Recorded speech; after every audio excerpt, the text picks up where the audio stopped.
पागल, ये घर नहीं था। जो भी था आपने तोड़ा क्यों? ओ मैंने नहीं तोड़ा यार, मेरा पाँव लग गया था गलती से। और सोचो अगर मेरा पाँव नहीं लगता तो ये समंदर की जबरदस्त किस्म की लहरें ना इस घर को बहाकर ले जाती। लहरें बहा के ले जाती, लेकिन आपने क्यों तोड़ा? अरे यार मेरी बात सुनो, तुम्हें इतने बड़े बिल्डर से मोहब्बत होकर इतने छोटे से घर की फिक्र पड़ी हुई है। ये ऐसा घर नहीं था, ये मेरी मोहब्बत का महल था। महल? मेरी बात सुनो, महल तो मैं तुम्हें बनाकर दूंगा, और वो भी आलीशान किस्म का। महल से भी आलीशान? आपकी सोच है। पता है, एक दफा मैं अमेरिका से अपनी डिग्री लेकर आ जाऊं ना, फिर तुम देखना मैं डैड के बिजनेस को कहां से कहां ले जाऊंगा। कहां ले जाएंगे? दुनिया के हर कोने में, हर मुल्क में, हर शहर में हमारे नाम के प्लाजे और मॉल्स होंगे। वाकई?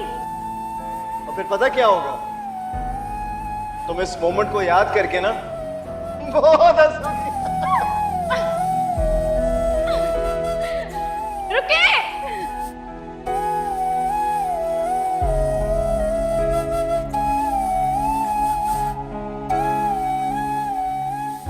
ये सब क्या हो रहा है? आप वहीं रहिए। इस नापाक लड़की के वजूद को हाथ भी मत लगाइएगा आप। क्या कह रही हो तुम? होश में तो हो? क्या हुआ माँ पारा? ठीक कह रही हूं मैं, हमें इसे पहचानने में गलती हुई है।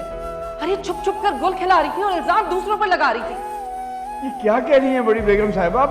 मेरी बेटी ऐसी नहीं है। ऐसी ही है तुम्हारी बेटी। लेकर जाओ इसे, अब पूछो जाकर इससे कि ये तन्हाई में मेरे बेटे के कमरे में रात के इस पहर क्या कर रही थी। आप ये बात भाभी से क्यों नहीं पूछती हैं? इन्होंने मुझे खुद देखा था घर में आते हुए। सुहेल भैया ने बुलाया था मुझे, इन्होंने देखा था। मुझसे क्यों पूछे माँ पारा? मैंने तो कुछ नहीं देखा, मैं तो खुद मम्मी जी के साथ वापस आई थी। और तुम, जब तुम्हारी बेहयाई सबके सामने आ गई तो मुझे शामिल करने चली हो। बेहतर है कि अपनी गलती मान लो और चली जाओ यहाँ से। भाभी आप झूठ क्यों बोल रही हैं? मैं क्यों झूठ बोलूंगी? मम्मी जी आप बताए ना, मैं तो आपके साथ आई थी।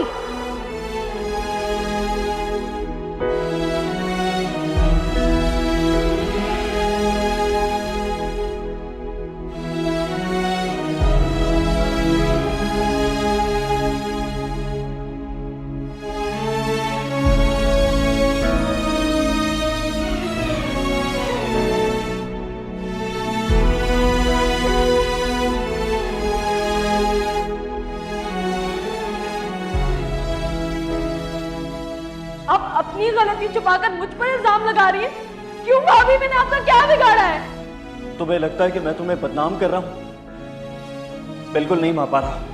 अगर ये बात आज सबके सामने ना खुलती तो ये बात मेरे सीने में ही दफन हो जाती। लेकिन मैं क्या करूं, मैं मजबूर हूं।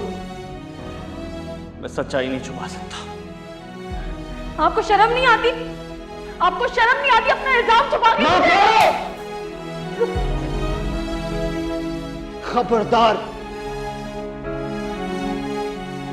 खबरदार जो तुमने मेरे भाई पे हाथ उठाने की कोशिश की। तुम्हें समझने में हम सबसे बहुत बड़ी गलती हुई है। आइंदा शक्ल मत दिखाना। निकल जाओ यहां से, दफा हो। तुमने अपने शोहर की बदकिरदारी छुपाने के लिए उस मासूम और बेगुनाह लड़की पर जुल्म किया।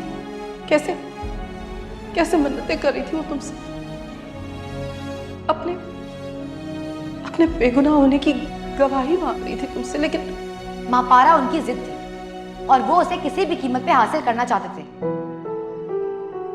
आपको क्या लगता है कि मेरी गवाही देने से आप उसे रोक लेती या उसे बचा सकती थी?